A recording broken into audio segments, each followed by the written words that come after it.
Hello everyone. Continue करूंगा final सी के FR का इंडेक्स 33 का नेक्स्ट कॉन्सेप्ट, जो कि है diluted EPS based on debenture. Start करते हैं। Illustration number 8।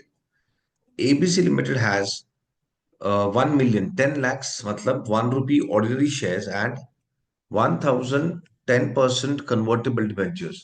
हमारे पास 10 lakhs ऑर्डिनरी शेयर्स है, 1100 रुपीज के 10% कन्वर्टेबल डिबेंचर्स है issued at par, each convertible into 20 ordinary shares on demand, all of which have been in issue for the whole of the reporting period. Whole of the reporting period मतलब हम जब weights लेंगे तो हम पूरे साल करेंगे। ABC limited share price is 4.5 per share and earnings for the period are 5 lakhs। ये हमारा प्रॉफिट आफ्टर टैक्स है। The tax rate applicable to the entity is 21%। और हमें इसमें तीन चीजें कैलकुलेट करनी है। पहले calculate basic earning per share, earnings per incremental share for the convertible bonds and diluted EPS. हमें तीन चीजें फाइंड करनी है।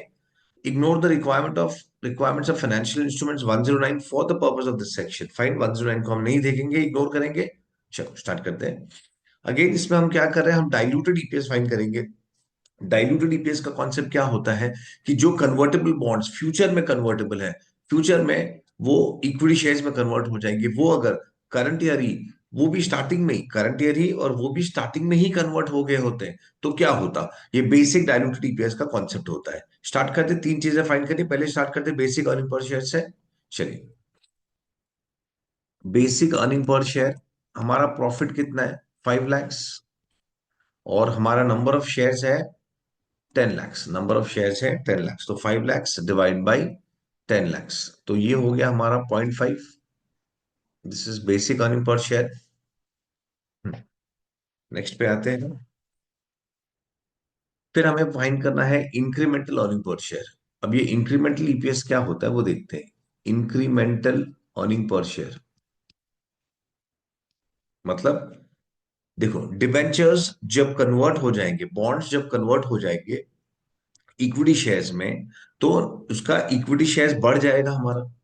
लेकिन फिर जो बॉन्ड्स को हम जो पे करते थे, बॉन्ड्स में हम जो पहले इंटरेस्ट पे करते थे, अब वो सेव हो जाएगा। तो हमें देखना है कि जो एडिशनल शेयर इशू हो रहा है उसके वजह से कितना हमारा इनकम, हमारा प्रॉफिट बढ़ेगा।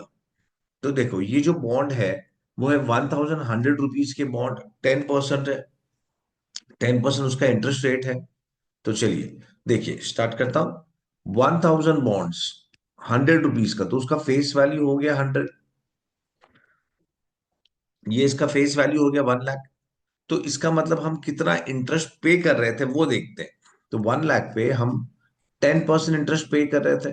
दैट मीन्स 10,000 रुपीज का हम इंटरेस्ट पे कर रहे हैं। अब क्योंकि ये कन्वर्टेबल बॉन्ड्स है, क्योंकि ये बॉन्ड्स इक्विटी शेयर्स में कन्वर्ट हो जाएंगे, तो जो इंटरेस्ट हम पहले पे कर रहे थे अब वो नहीं पे करेंगे। तो ये 10,000 मेरा सेव हो जाएगा। लेकिन जब हमारा प्रॉफिट बढ़ेगा, खर्चा सेव होगा, इंटरेस्ट पेमेंट सेव होगा, मतलब खर्चा कम होगा, तो प्रॉफिट बढ़ेगा। अब जब प्रॉफिट बढ़ेगा तो उस पर टैक्स भी लगेगा, 21%।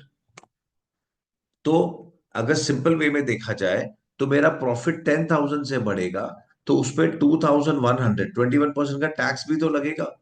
इनकम बढ़ेगा तो टैक्स लगेगा। तो नेट सेविंग्स कितना होगा, नेट सेविंग्स है 7,900। ये मेरा नेट सेविंग्स है, नेट प्रॉफिट। तो बस यही चीज हम यहां पे लिख रहे हैं, into 1 - T post tax savings. तो ये इतना सेविंग्स होगा 7,900। यहाँ पे थोड़ा टेक्निकल लिख दिया 1 - T, और यहाँ पे मैंने सिंपल वे में समझा दिया कि इतना प्रॉफिट बढ़ेगा और इतना टैक्स लगेगा, तो ये हमारा नेट, हमें इतना प्रॉफिट मिलेगा। ओके, इन शॉर्ट हमने पोस्ट टैक्स किया 1 - T। और ये जब बढ़ेगा तो सामने उसे नंबर ऑफ शेयर्स भी तो बढ़ेंगे, और शेयर्स का कन्वर्शन रेशियो है 20 ऑर्डिनरी शेयर्स। एक बॉन्ड के सामने 20 शेयर्स, तो 1,000 बॉन्ड के सामने हमें into 20, that means 20,000 shares issue करने होंगे। तो जो एडिशनल शेयर्स आ रहा है 20,000 शेयर्स, उसके वजह से उसके वजह से हमारा प्रॉफिट भी तो सेव हो रहा है। 7,900 हमारा प्रॉफिट बढ़ रहा है, हमारा एक्सपेंस जो था पेमेंट सेव हो रहा है, तो प्रॉफिट बढ़ेगा। तो इंक्रीमेंटल ईपीएस है 0.395। इंक्रीमेंटल मतलब ये जो 20,000 शेयर आ रहे हैं वो इनकम लेके आ रहे हैं, वो 7,900 का इनकम लेके आ रहे हैं, तो पर शेयर 0.395 हमारा प्रॉफिट बढ़ेगा। फाइन। पहले हमारा बेसिक ईपीएस था 0.5, अब हमारा बेसिक ईपीएस हो गया 0.395। अब हम देखते हैं diluted EPS, in short combined EPS कितना है।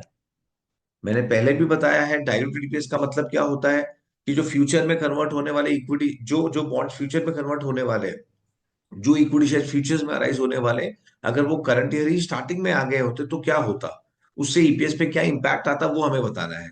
तो चलिए देखते हैं। तो देखिए एट प्रेजेंट हमारा इनकम है 5 lakhs, ये तो हमारा इनकम एट प्रेजेंट है, और इसके सामने हमारे पास 10 लाख शेयर्स ऑलरेडी है। अब हम ये बोल रहे हैं कि भाई देखिए मेरा बॉन्ड्स जब ये इक्विटी शेयर्स में कन्वर्ट हो जाएगा तो मेरा इंटरेस्ट पेमेंट सेव होगा, तो मेरा प्रॉफिट 7,900 से बढ़ेगा, प्रॉफिट 7,900 से बढ़ेगा। लेकिन सामने जो इक्विटी शेयर्स है वो भी तो 20,000 से बढ़ेगा, तो टोटल प्रॉफिट हो गया 5,07,900। इतना होता अगर करंट ईयर स्टार्टिंग में ही कन्वर्ट हो गया होता, तो हमारा प्रॉफिट प्रॉफिट इतना होता, और सामने नंबर ऑफ शेयर्स होता 1 लाख, सॉरी 10,20,000, ये हमारा नंबर ऑफ शेयर्स होता। तो हमारा कंबाइंड ईपीएस या डाइल्यूटेड ईपीएस क्या होता, 5,07,900 डिवाइड बाय 10,20,000, तो ये होता 0.4979। ध्यान रखना इसको 0.5 मत लिख देना राउंड ऑफ करके, ओके, क्योंकि 0.5 फिर बेसिक की भी 0.5 है, और ये भी 0.5 लिख दोगे तो ऐसा लगेगा कि कुछ डाइल्यूशन ही नहीं हो रहा है, जबकि डाइल्यूशन हो रहा है। क्यों हो रहा है डाइल्यूशन? हो रहा है हमारा जो बेसिक ईपीएस है वो 0.5 है, और जो इंक्रीमेंटल है वो 0.395 है। तो अगर इंक्रीमेंटल का 0.5 से कम होगा तो जो टोटल कंबाइंड होगा उसका ईपीएस तो गिरना ही है। तो वो हमें दिखाना है कि हमारा ईपीएस गिरा है। अगर मैं राउंड ऑफ कर दूंगा 0.5 पे तो लगेगा कि ये दोनों ईपीएस सेम है, तो वो पिक्चर क्लियर नहीं आएगा। और लास्ट पार्ट, अगेन ये चीज मैंने प्रीवियस वीडियो में डिस्कस किया है, हमारा बेसिक ईपीएस है 0.5, और अगर अगर हमारा डाइल्यूटेड ईपीएस, अगर डाइल्यूटेड ईपीएस होता सपोज अगर 0.52, तो हम ये नहीं प्रेजेंट कर सकते हैं। हम शेयर होल्डर को या जो यूजर्स ऑफ फाइनेंशियल स्टेटमेंट्स है उनको बेटर पिक्चर नहीं दिखा सकते, ये हमारा स्टैंडर्ड बोलता है। तो हमें अगर मेरा diluted EPS for some reason 0.52 है तो हमें डाइल्यूटेड 0.5 दिखाना है। लेकिन प्रेजेंट केस में हमारा बेसिक 0.5 है और डाइल्यूटेड है 0.4979। तो यस, ये हमारे बेसिक से कम है, तो हम ये प्रेजेंट करेंगे। आई होप ये कॉन्सेप्ट समझ गया होगा। चलिए, ये with this I stop the video. चलो बाय।